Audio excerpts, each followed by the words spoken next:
Okay.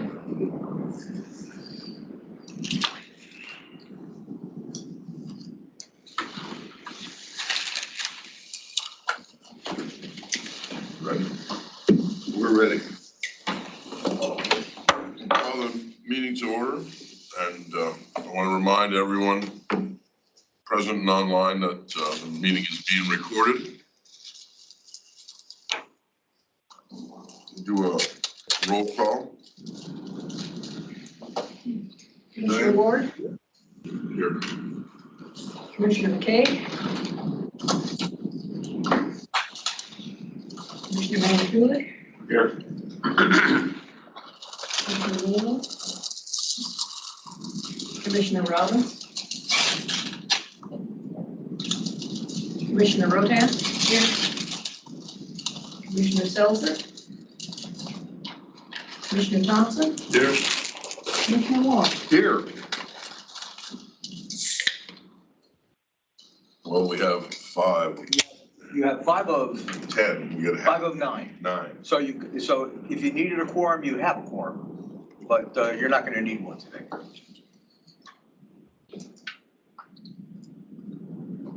Okay. We have a new item on the agenda. It's perhaps something we may have overlooked in the past, but subsequent to the previous meeting that we shared with Fort McKenzie, the Pledge of Allegiance has been added. And you're gonna have to just imagine that you can see the flag at Madison. We don't have a flag yet. Or the flag at the checkpoint. At the checkpoint, you can probably see, you can't see that one either. Yeah, The inflatable building, but there was one on order, the supply chain let us down. well, So it'll. absent the flag, I think we'll just skip this today. Fair enough. Until the next There will be time. one at the next meeting, sir. Perfect. And the port safety minute, Paul is not here. So Paul's not here, so I can take that if you'd like, just to Please. give everybody a friendly reminder on what we do when you're here present in the office in the case of an earthquake, is we do not shelter in place, living on the oldest part of the dock, on some of the weakest piling there are. We head out of here, down the stairs and out the door, not out the door where you gotta run through the glass, out the door at the bottom of the stairs on the right, which is the push to open emergency door. And we'll go out there, across that trestle, and muster in front of our maintenance building on terra firma, or as close to terra firma as you can find down here, and fill timeless as we can get. Also, on your way out of here to the stairs, there's an AED hanging on the wall. Somebody please grab that. It doesn't matter who, but before we empty this room, we ought to have, somebody ought to have that AED in their hands in the off chance we'll need it at some point. Okay, thank you. good to know. Has everybody had a chance to read the meeting minutes from the previous meeting?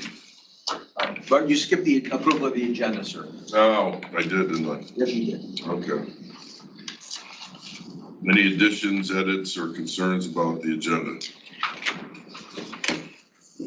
Hearing none, I'd entertain a motion to approve the agenda. So moved. Is there a second? Second. All right. All opposed? Hearing none, the agenda is approved. And now the meeting minutes from the previous meeting. Bless me, Father, for I have sinned. Okay, this one's on me. We didn't get the You minutes. did not get the meeting minutes to read ahead of time. I didn't think we did either, but you I know. looked at my spam box and I I know, didn't. we've tricked you before, or we've tried to trick you before. Bottom line is, I did not get the transcription done. From the, Time for this meeting, Okay. I was barely here in May. So that's my story and I'm sticking to it, but you will have 2 sets of meeting minutes to approve at the next meeting. well, I guess we shouldn't have left that on the agenda then. Well, when it was time for the agenda edits, you could have mentioned it. I could have done that, but, I'll make a motion that we move the approval of minutes to To next. next meeting. Next meeting. And I'll second that. Anyone opposed? Hearing none, that is the way we'll go. I really missed that, Steve, because there's nothing more fun than bringing up all. then correcting my grammar and Edits. spelling. Yeah, I know that. So you'll get twice the opportunity to do Next that time, next right. time. Exactly.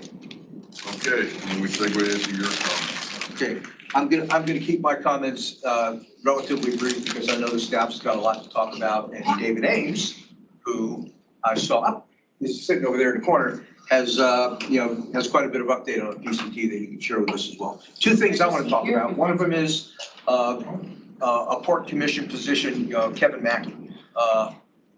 Kevin had made a comment to us after the last meeting that he was going to resign from the commission because of his change in jobs with the union. And he expressed to him the fact that his presence here has nothing to do with what he did for the Padres union. He's on the port commission, and if he wants to continue, nobody's gonna say that's a bad idea. Haven't heard back from him yet, nor has he formally resigned to the 8th floor, which is really where, if you're gonna resign, it has to go. So we're not gonna consider him off the commission until something formal or official has happened, and that hasn't happened yet. Since I'm in the mood to talk about personnel stuff, I wanted to mention that still vacant, although having been advertised for a few weeks now, is the port modernization program manager position that was Sharon Walsh's when she was here. It is still vacant. It is advertised, and the way we're advertising it is it's advertised until filled. So there's no clock that's going to run out on it. It is out there. And I think I shared the announcement with all of you, and any help you can give anybody who you think might be qualified and nudge themselves toward an interest in that, we'd appreciate. I've expanded the qualifications to not only be someone who has an engineering background, which is what it was exclusively up until about a month ago, but we rewrote the position description to include anybody who has a program management experience and background as well. It's an either or kind of thing. So I think I was hoping that would open it up for more applicants. Time will tell. What I didn't do this time, and I tried to give it a couple of weeks to see if we could fill it with just the way the municipality advertises these things. But the last time we had a vacancy there, I went out to Indeed and a couple of the other job sites that you have to pay to put an ad out in. I went in, just a couple $100. I went out and did that, and did get some interest, but not anybody who was sufficiently qualified to even say, yeah, give us a call. But just could use your help. And to the folks listening in on the outside there, could use your help too to generate some interest in it. It is on the municipality's personnel webpage. We're getting some notice that the chip bags are interfering with the lights, so folks can dump your chip bags. Interfere with the lights. The mics are right there. Pick it up, that's pretty cool. And I'll call that the end of my comments for now. Okay. Since I get another bite at the apple later. Sure, you I can. would like to turn it over to the staff to give their updates. Well, the next item would be informational items, and then item A is Ronnie, operations and maintenance. All right, good afternoon, everybody. Business as usual, I should say busy for port operations and maintenance. Great coordination since the last meeting with all the users on port call, getting vessels in and out smoothly. Port cleanup and repairs, as you guys can see when you come in the gate and around the port, very clean. Grass cut, kept up by the maintenance guys. They're doing a great job. Also, they're working right now in the north backlands, preparing for the NES 1. The work got to be done back there next spring. So they're already getting ahead of the job on that. A lot of work to be done in that north backlands area as far as getting that cleaned. Other than that, military vessel in and out, no issues. And so that's what I have to report from operations and maintenance. Thank you.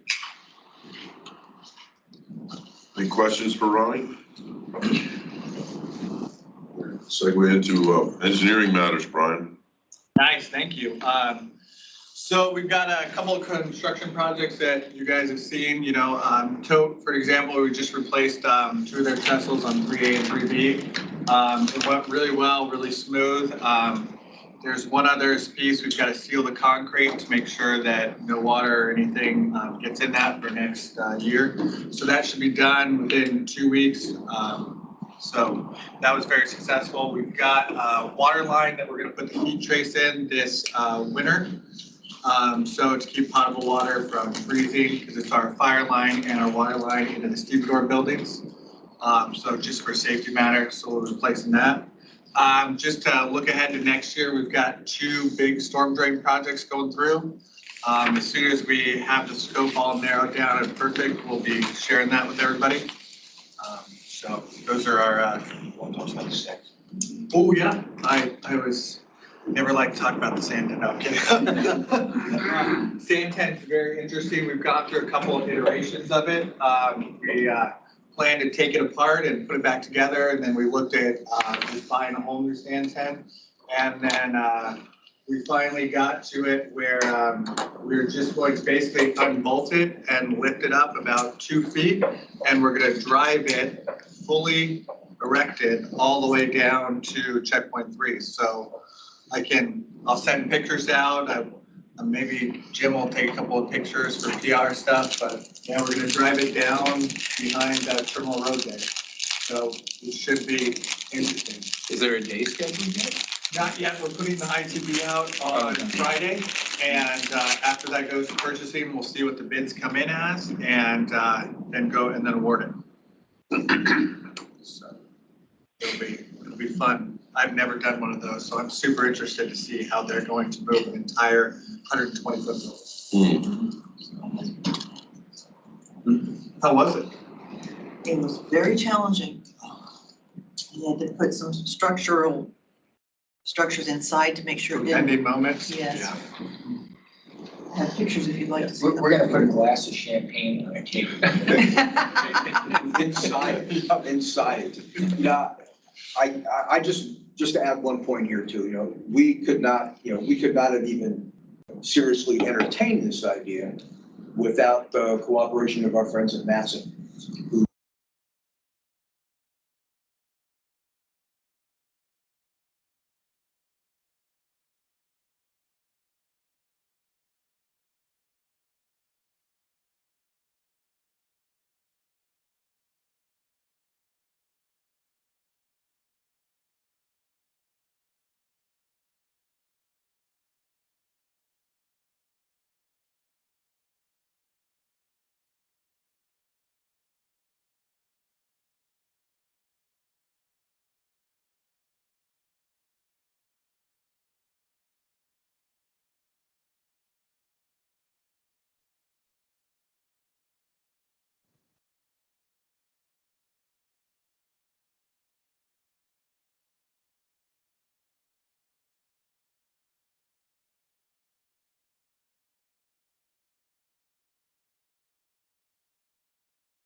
Hey, folks.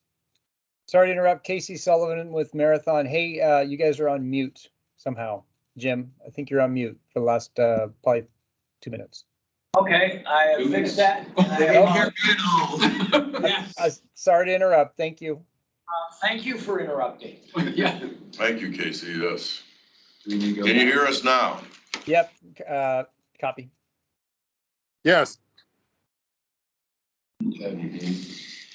All right, so PPM's on the south floating dock right now. They'll be moving to install the anode sleds at the PCT, which is that'll be the 4th week of June. And Brian and Ronnie, we can meet on the rectifier issue. I know you were looking for me this morning. That'll be the 4th week of June. They will begin doing that. That will take about 6 weeks, and then they would do the closeout. They're dredging after that. It looks like we're going to be able to do some of the closeout dredging in parallel with the anode sleds and to try to speed up the dredging a little bit. But there is more accumulation at the southern end of the dock, so it'll kind of balance out. We're expecting to be completed with dredging at the end of, in early September, early to mid-September, hopefully early. We have already started working with the Corps on transitioning the dredging over to them, and we've got that process in place now. So hopefully it will be just a 7 to 10 day process of transferring the final dredging at PCT over to the Corps. The Corps has, Steve, as you know, already revised the permit for the POL2 dredging. So Manson will be dredging a lot more of POL2 in the future than what we expected. So once we got it to 35 feet, the Corps agreed to take it over. There's a little area near the PCT that they won't be able to get, but it shouldn't affect the tanker berthing in the future. So that's all positive. And the ongoing work at South Loading Dock is going well. The other projects on the program, the administration building, the design build for that is underway. The design is ongoing. Groundbreaking should occur in mid to late August to build the foundation for the building, which is why Brian's moving the sand shed. And then the bigger project, the North Extension Stabilization Phase 1, is the RFP's been prepared and is out on the street now for proposals. Proposals are due in August. August 10th, I believe, is the date. In the same way, Steve asked for recommendations for people to fill the position he needs. If anybody knows of contractors who are interested in marine work, please encourage them to bid. I believe we're expecting to have at least 3 bidders based on who's picked up the RFPs already or who's downloaded the RFPs already. We have a pre-bid meeting and a site visit next week. But we are looking for as many bidders as possible. Getting interest or getting bidders on the large marine works has been difficult up here. And we've often been, limited to, 2 and sometimes even 1 competitors. The more we can get, the better. So that work is, if assuming the RFPs come in as planned, we would be evaluating and then negotiating, and we're scheduled to target an early November award date to do that. And it's a design build project. And that is for the southern half of the North Extension to do the demolition of the existing sheet pile wall and the removal of material, and then the building of the revetment at the new shoreline location. Okay.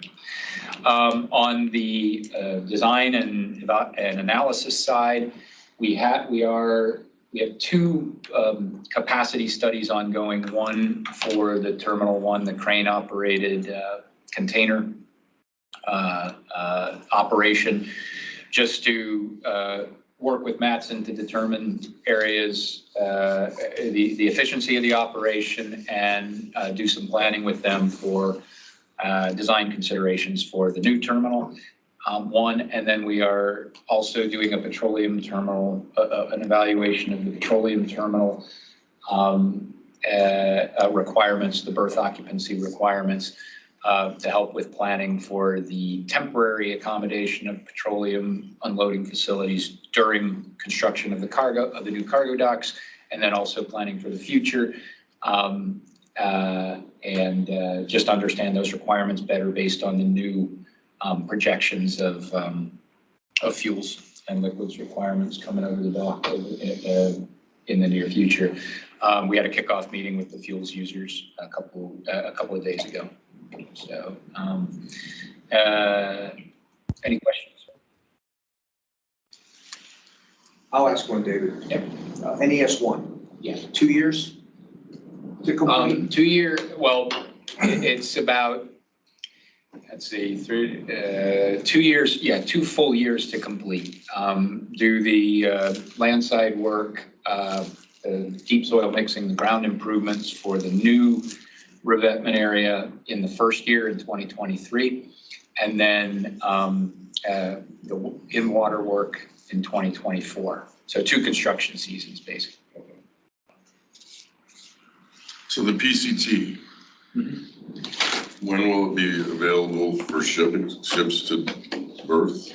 So it is available for barge to berth now, but the port is working with the users to work on final acceptance by the users of the facility. Dredging wise, it'll be available in September.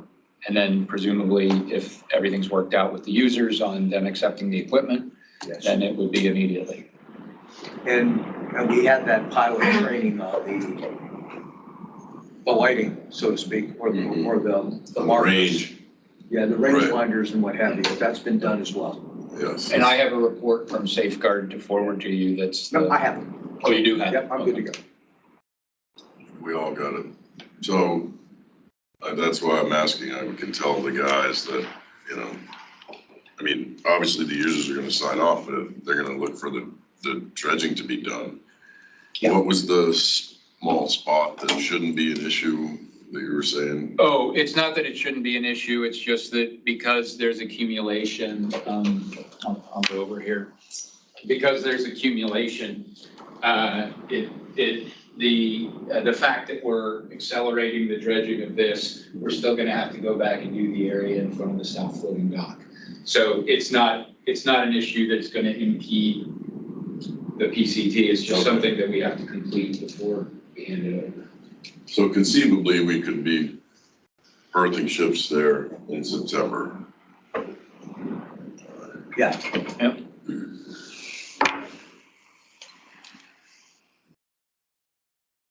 Any other questions for Dave?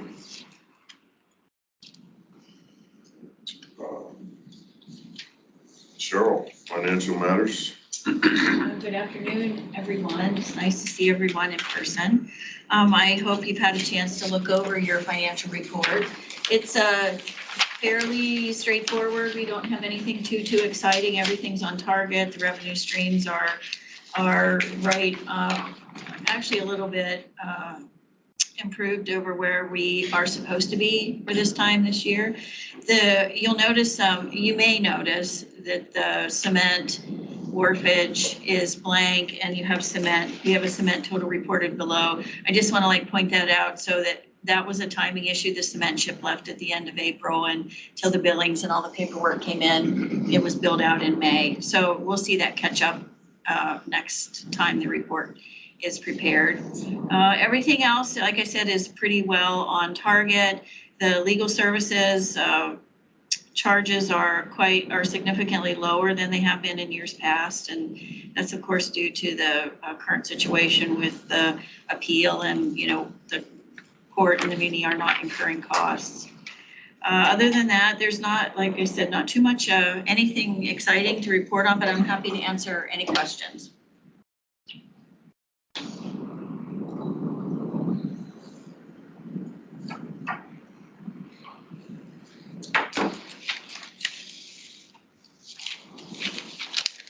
No questions for Cheryl?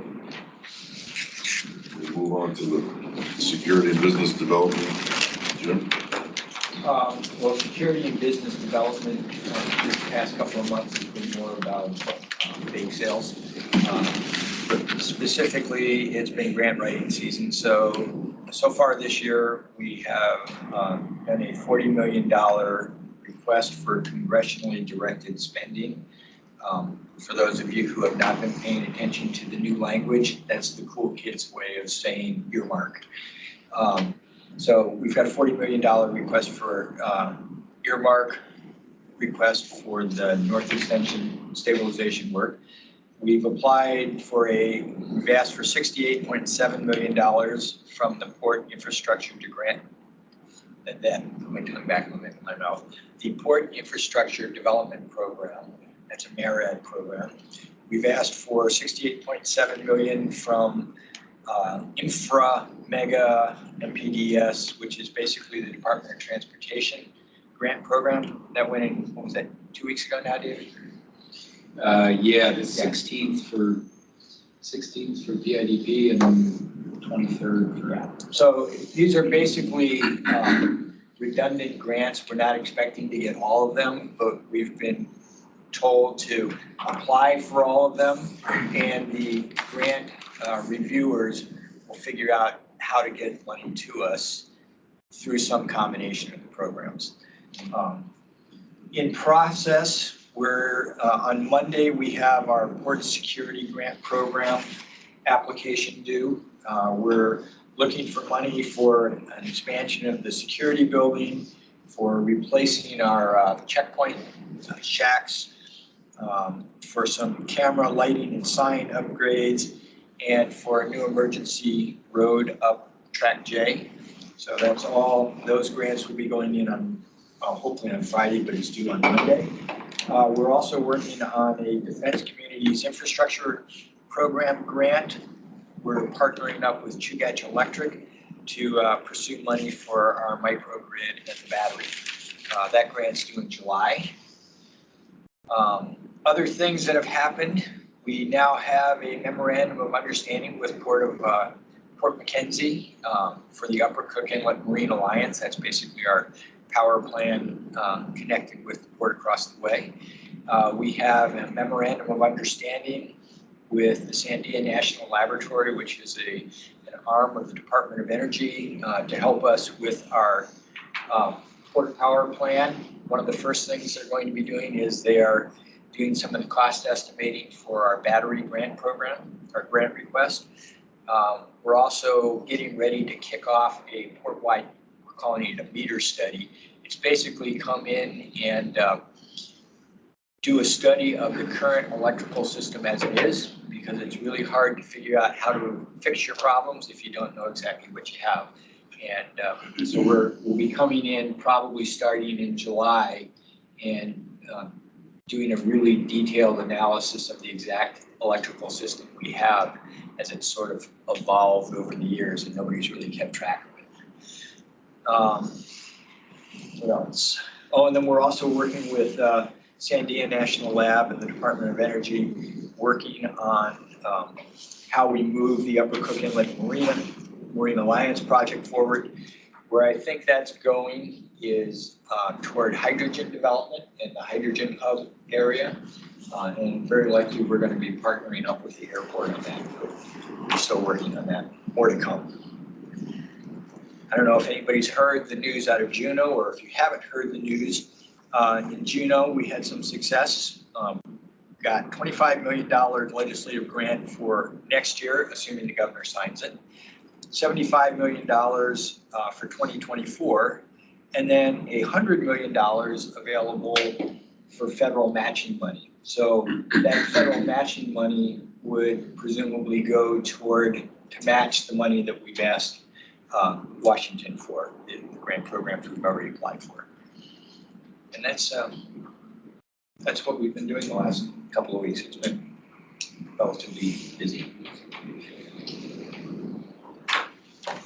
So the matching money, the 100 million, would only be allocated if you got the 100 million in grants from the federal government. Yeah, exactly. So for example, PIDP, I think, is a 60-40 match. Feds would pay up to 60% of a project. We have to pay 40% with some sort of a local match. That state money would be available as the local match. Okay. And those grants that Jim's talking about are also, that's this year. We'll be continuing to apply over the next future years. And I believe that the money, $100 million matching funds, is for funds we receive for the next 5 years. Yeah, yes. And there, I've heard some people concerned that, oh, the state hasn't come up to anywhere near what the mayor asked the state to come up, to provide. And our response is, no, we're right on track. Remember, this is a 10-year construction project. we don't need all of the money right now. We're gonna be spending it for the next 10 years. So, you know, we've got plenty of money to get started. Presuming we get some federal funds. Plenty of money. We have adequate money to get started. Well, how much is this phase 2 North Extension NES? The extension is 120 million. That's the estimate. That, currently, there was a bond authorization last year, late last summer, by the Assembly that actually covers that. Now, obviously, if grants are received for it, then that would push the bond authorization off for other work. But that is technically, there is money available to fund that. And to add to that is, you know, remember, there's still this Merit lawsuit settlement, 367 million, that if we walk away from the appeal process with all of that, those are dollars that would offset any other borrowing we would have to do. And we can add that to the war chest to keep this thing moving. The other piece, the 120 million does not include the deep soil mixing, right? Oh, no, it does. Okay, because we did have to pull, part of the project is a deep soil mixing project that we pulled out of the grant requested project for permitting purposes. So we now have a section of money that we're gonna need to pay for without federal matching dollars. And for instance, you know, these state grants, that are not tied to a match, those funds can help pay for that deep soil mixing. Yeah. What is the deep soil mixing? Deep soil mixing is a ground improvement, basically under the area where the slope, where the revetment slope will be, in order to improve the soil, make it stronger. We basically drill into the ground and inject concrete into the ground, and it displaces some of the soil. It basically creates underground columns, right? So we did it here in this area. At the big, yeah, where the PCT trestle makes landfall. And we'll do it right in this area as well. It's just a way of strengthening the soil. Yeah. Okay. In 2018, we finished the project over right in front of the cement dome. I think we finished the project in October. ABI nicely filled their cement dome to the top to make sure we maximized pressure on that. And then in November, we had the earthquake. We had ground failures north of the deep soil mixing. Right there where all the pressure from the cement dome and the deep soil mixing was done, there was no damage. You went south of the deep soil mixing, we had earthquake damage showing up again. No, that's very telling. We had a science passed the project. test. Yeah, Mother Nature held a science project and we passed. So it's a proven technique, and why not repeat it? Yeah, and local contractors can do it, and it really, when you look at the pictures of it, you're really creating underground columns. Right. Basically. Yeah. So thank you for asking that, Mayor, because I was going by what it sounded like.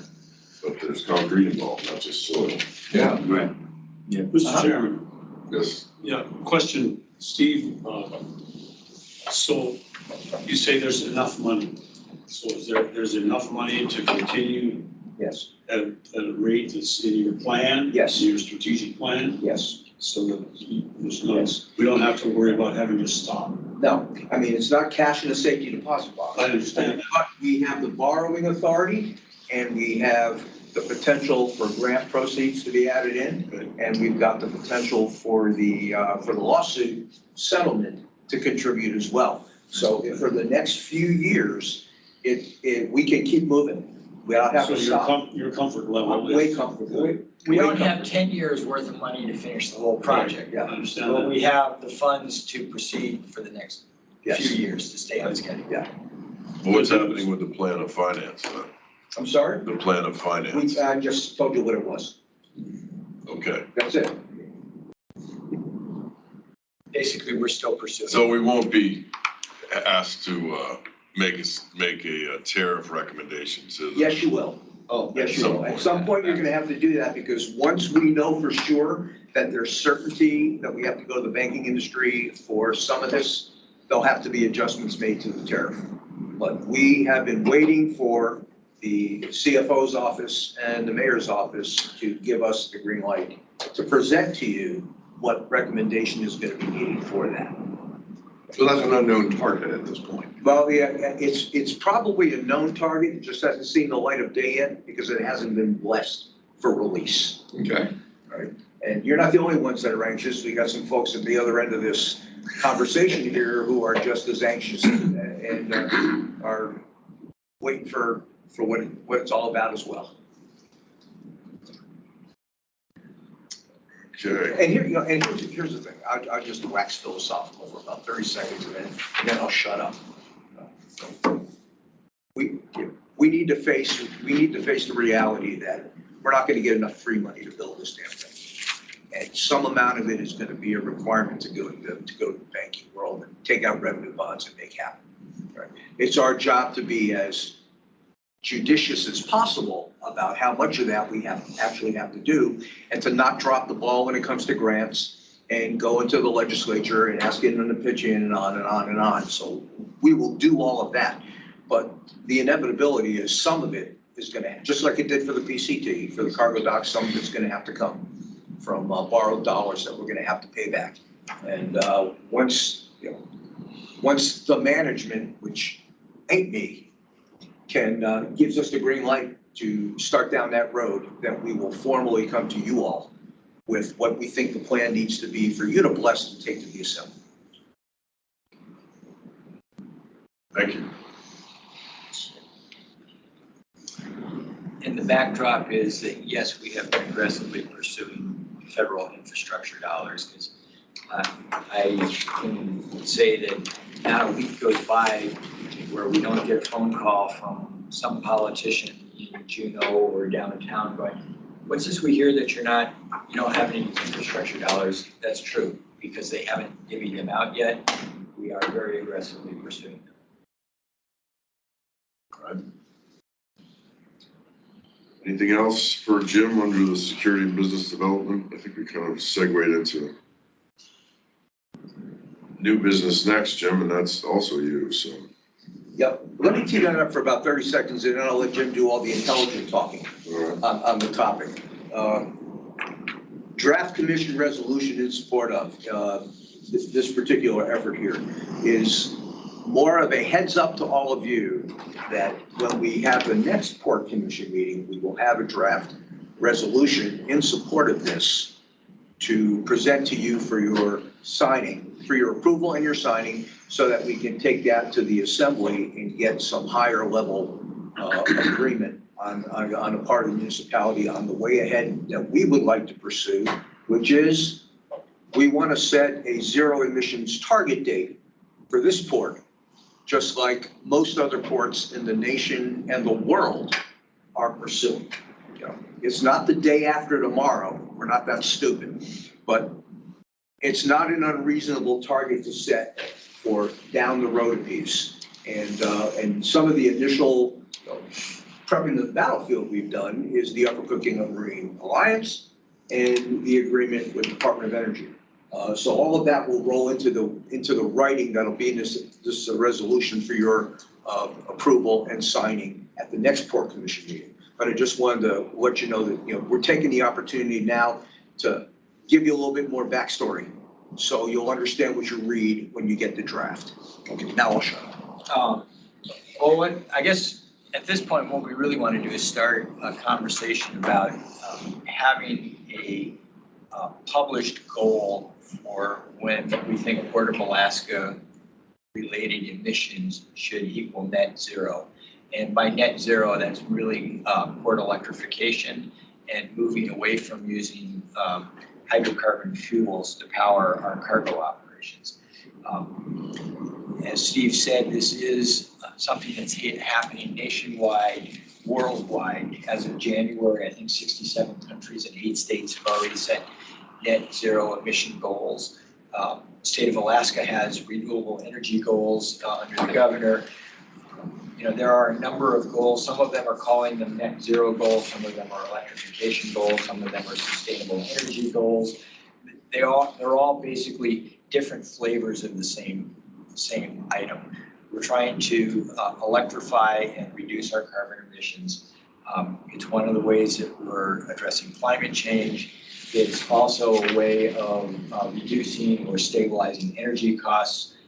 Renewable energy is not only sustainable, it tends to be flat-priced energy, which makes it a lot easier for businesses to plan for future energy costs when they know, for example, the price of solar doesn't go up radically every year and then down depending on what war is going on or what shortage is going on in the Middle East. So what we're really doing is we're trying to move the port toward an electrification process, and net zero emissions is part of that process. And I guess we should probably open it up for questions and discussion. Mr. Chairman? Yes, Dave. Jim, when you say net zero for the port, is that the port facility? Is that the port facility and the carriers, the water carriers? And I think that should be part of the conversation. I can tell you I've had conversations with several of the port users who are talking about their businesses are working toward either reduced emissions or net zero emissions. They don't necessarily have a goal today, but they do know that as they're moving forward, they want to reduce emissions. You know, for instance, look at Tote moving to LNG.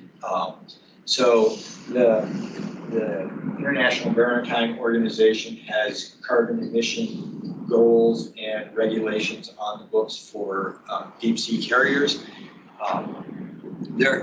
It's basically, there's no one set of guidelines we're trying to match. We're just trying to move in the same direction that everybody else is moving in, and that is to reduce carbon emissions from the port.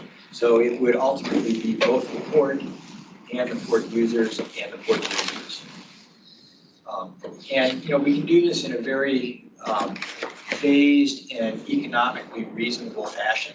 You know, for example, if we're, as part of our port power plan, and as we're electrifying the port, and we're moving into renewable energy generation, some of that renewable energy generation could be used to produce hydrogen.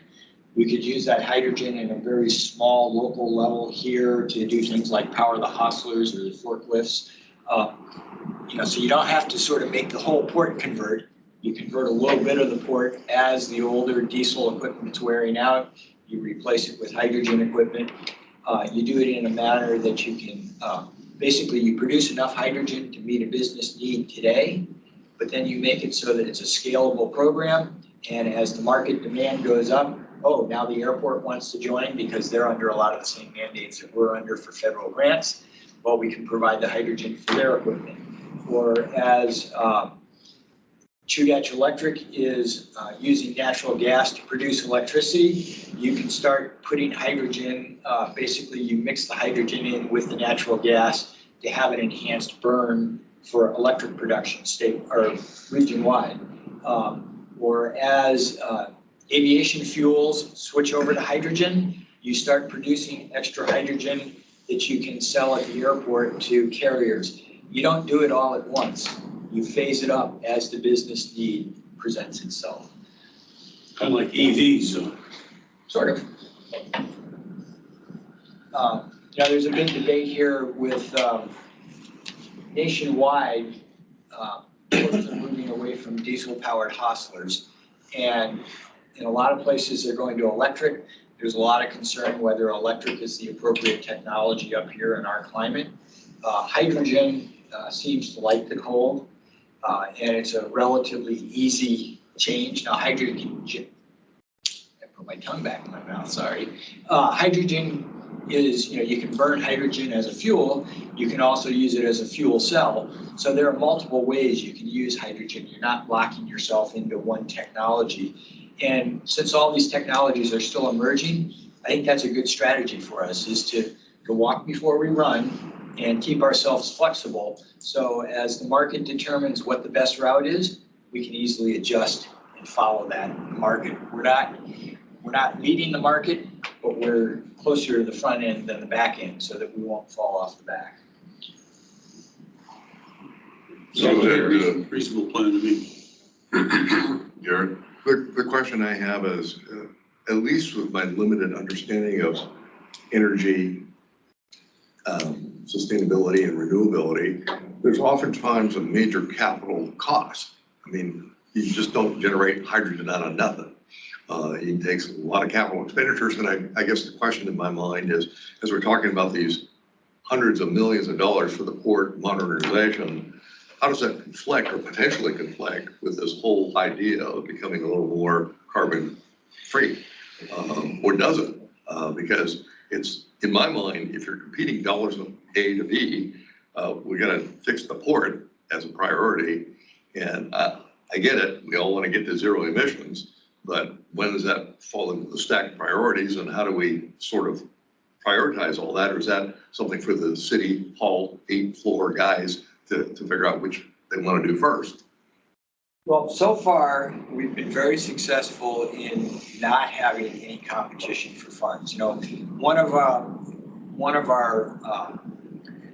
the guidelines that we use when we're deciding what funds we're going to pursue from the federal government is we say, hey, look, we're never going to compete against ourselves. So if there's a project grant out there, right now, our priority is the new docks. And if there's a pile of money that could benefit both our power program and our new dock program, new docks win. That's the only program we're gonna ask for money for from that particular pile of money. That said, there are lots of piles of money out there in the federal government right now that are available for electrification, that are not available for dock replacement. Let's go after those monies. And that's really what we've been doing so far. We've been fairly successful in identifying funds that are separate from the port modernization program. So I don't see it as being a competition. I see it as we have two big risks to our ongoing business continuity: dock failure and power system failure. Right. And we're addressing both of those risks. You know, the interests are aligned in that they're both improving port resiliency and business sustainability. They're not competing. Okay. And on the renewable side, you know, there's quite a few private sector entities that have invented this technology and have this technology that they are trying to get out there. So the arrangement could be, they make the capital investment in the infrastructure, we lease them the land to put it on. So we're making money, they're taking as much, if not more, risk than we are. And you bring into the equation those private sector companies that work down here that have the appetite to save the money, to reduce their costs, and they contribute as well. So there's a business case to be made where all of the money is not coming out of our pocket. Or as little as possible has to come out of our pocket. I think it all makes sense. I mean, I think talking about targeting a goal in the future as to when we get to the zero emissions is a great idea. And, but then again, with some of those technologies, just starting, and when does it become scalable on a commercial level of substance? And that's all, who knows? And so, that target of zero emissions kind of moves this way, depending upon what's available. Yeah, and that's a little bit, part of the method behind our suggesting that we partner with our friends over at Port McKenzie. They have thousands of acres over there that are doing absolutely nothing now. That's one hell of a solar farm. That's one hell of a wind turbine, farm you can put out there. And the tides go ripping by that side of the inlet, faster than they do on this side over here. So there's opportunity to put those kinds of, energy sources in place where the company comes in and sets it up, they become a lessee to the borough, right? Right. And they have the maintenance and they have the risk of operating the entire facility there as a tenant. And you buy the power, and that's how they make their money. And your investment in it is pretty much, you've given up some real estate. I mean, that's, and we're a willing buyer. Yeah. We're a willing buyer over here. So those business arrangements are ones worth pursuing. So, Mr. Chair, yes. So you're gonna, the reason this is on the agenda then is you're gonna bring us something in writing at the next meeting, and you're gonna ask us to approve it. Yes. are you gonna pre-circulate that so that we can work on the wording ahead Yeah, of time? absolutely, and I guess part of what we're looking for is we're looking for input that you might have now, and you don't necessarily have to provide it right now, if, you're thinking about it over the next couple of weeks, and you go, this ought to be in there. Right. Send us that sort of conversation so that we can incorporate it into our original draft. So I noticed that this talks about the Upper Cook Inlet, the meeting, this is a sort of a joint resolution that about not only the net zero emissions, but also the partnership with the port across the Point McKenzie. Is this coming out as a result of that? It works very well with our partnership. If part of our goal is to increase our use of renewable energy that we're getting from that partnership, the net zero emissions really align with going to more renewable energy. They're not the same thing, but they're fully aligned. One thing I can tell you is every single grant application that we have worked on this spring or this winter and spring has an item on it that says, what is this project's impact on the port's carbon footprint?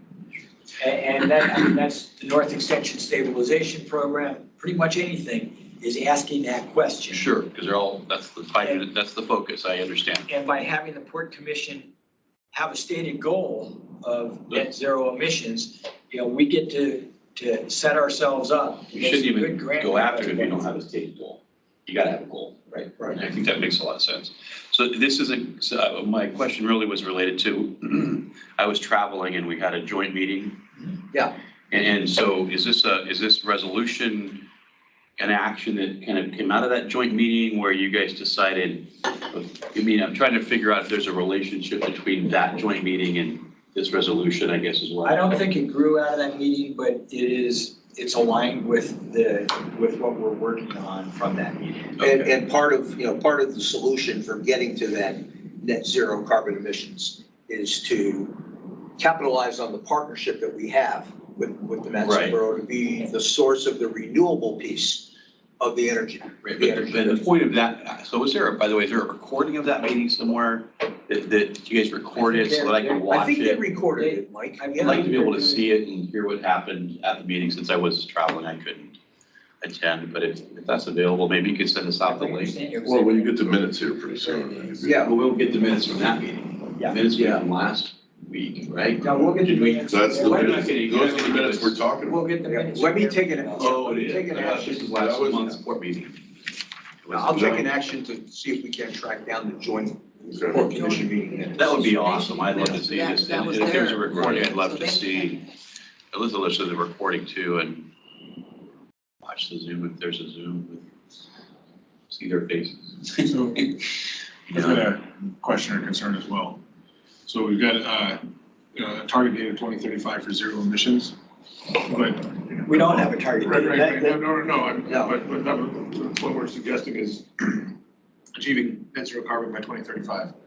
But we're not suggesting a target date for the completion of the port.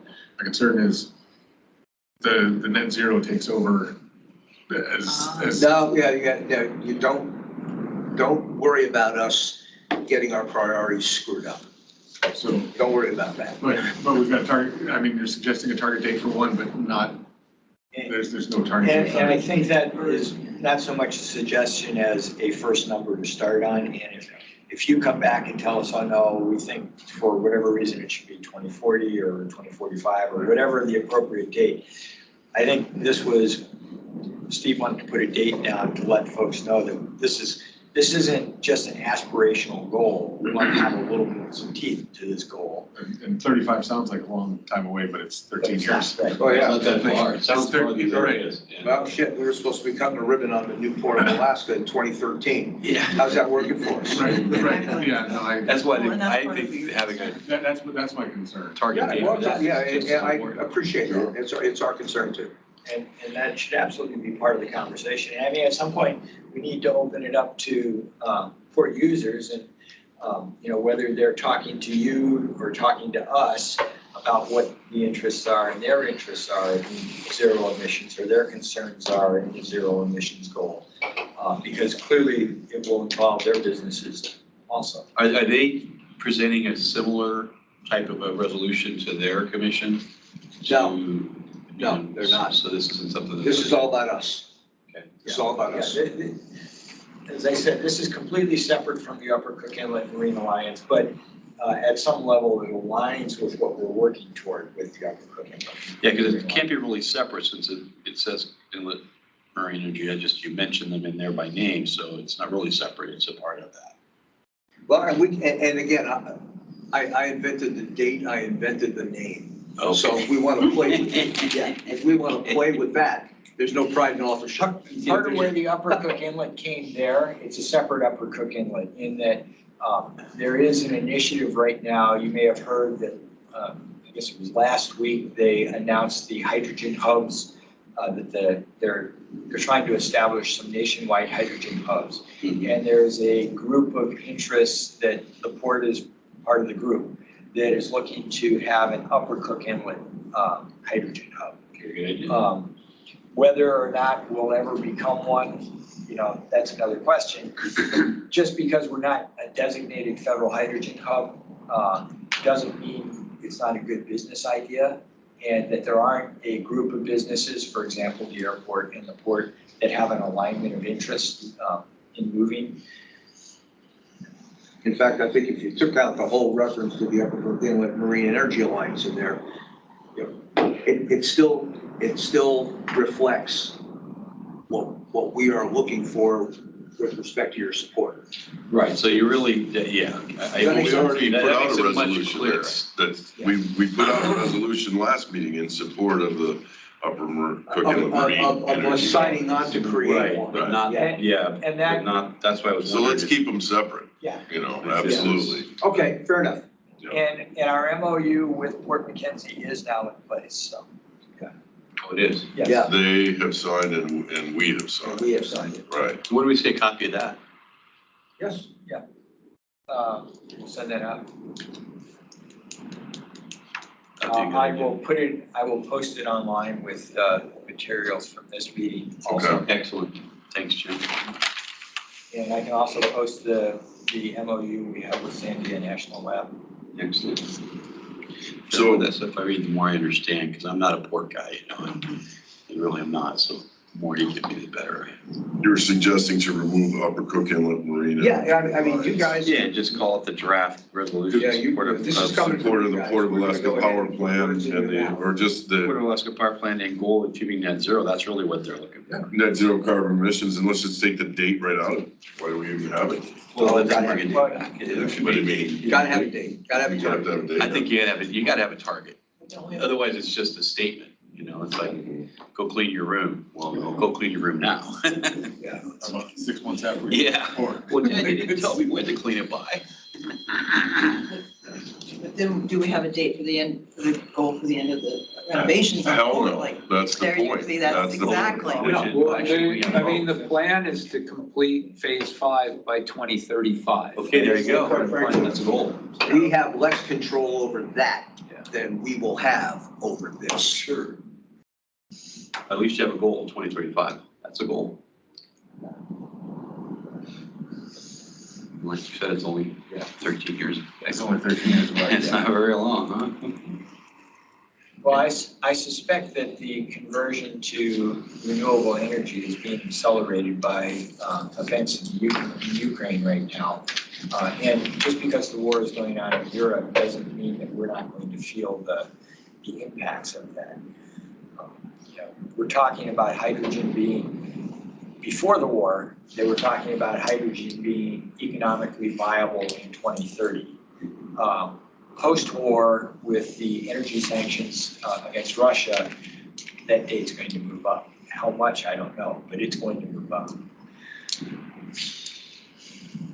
And we're gonna also see inflation as well, and the dollars that we're collecting are More than we have already. Increasing value. So- Good point. That's a political discussion that I think I want to win. Well, I think we've rubbed most of the hair off of this, then we'll look forward to the draft Right then. language and, I like that. There's it. Also the MOU, which would be nice to see, You'll and see them all. the resolution that we proposed last time, right? That word. I signed, I think I signed it. I came in and signed it. Yeah, you came in and signed it. Right. But I just want to make sure that it all gets to the commission before that, so we have it. The one that to support the other thing. Which I think was 2022-03. Sounds Or right. 2203 was the resolution number for the last one we passed Sunday. Sounds right. Any commission actions for introduction and consideration?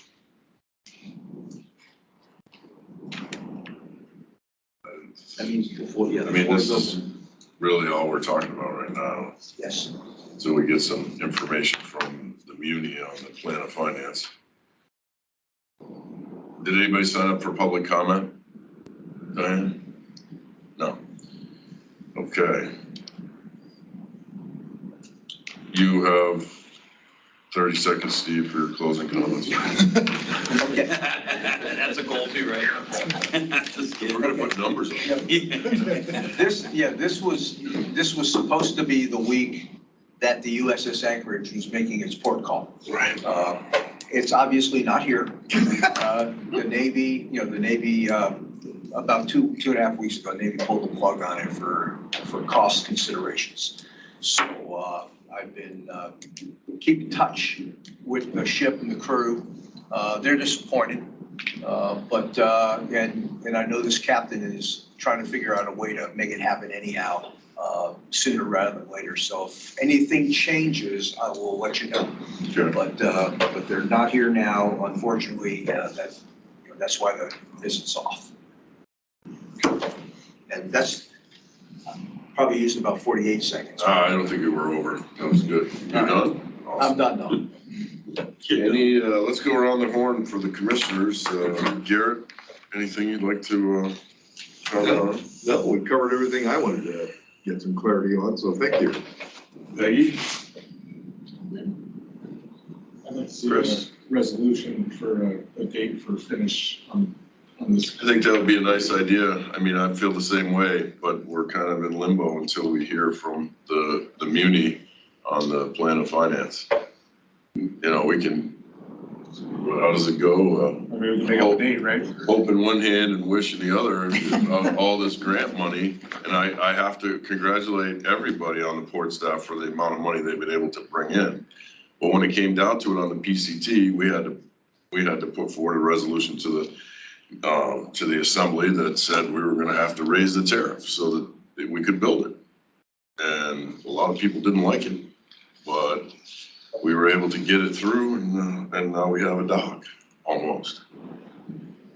And hopefully this is the way this goes, but I think you're right, Steve. I don't think it's gonna go that way without some sort of a tariff increase and some loans that have to be supported by the tariff increase. So, I would love to see, I don't know how we could resolve a date, because even though Dave says it's supposed to be done by the 20th.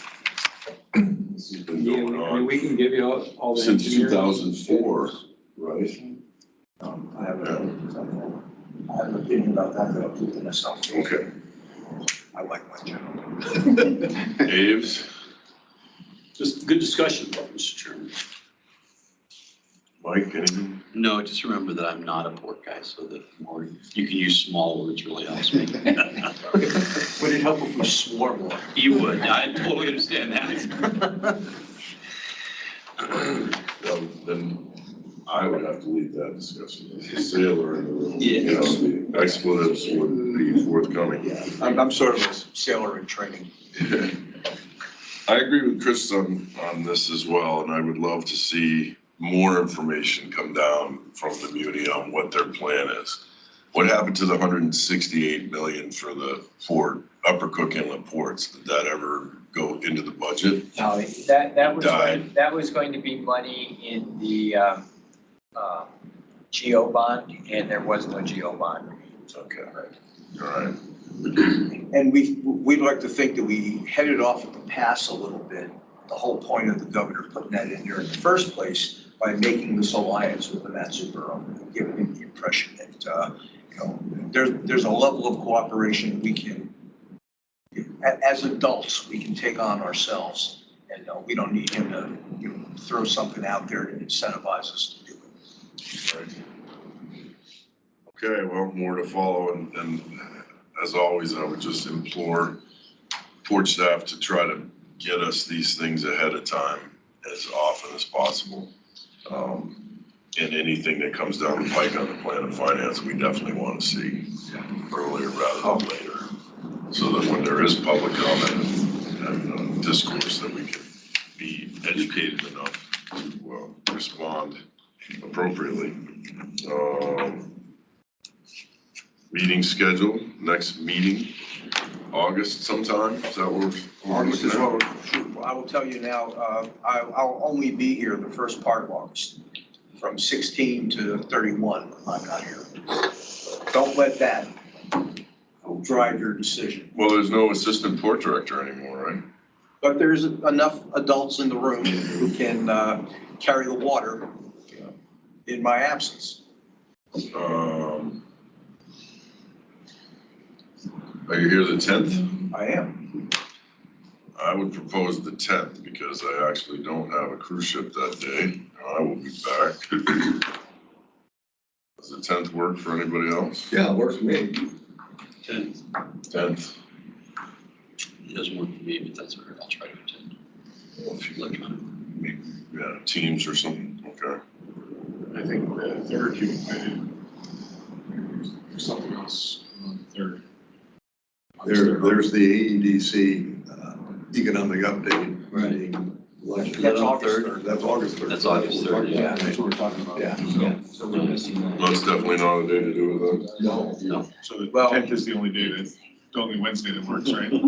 Yeah. I think we'll stick with the 10th then, Diane. I will post that. Okay. And there'll be a whole bunch of meeting minutes to read prior to that. There will At be. least 2 or 3. Now, two. 8, 10, noon time. Should we put our lunch orders now? Why don't you just duplicate them? Right, I'm happy with the same I'm thing. sure Kathleen will be happy to Duplicate do the them. same thing. The and same thing would be perfect, Everyone yeah. wants to see Yeah, we the do same this all thing. really up here. Sam, can I bring my own avocado? No, just kidding. But we can do that for sure.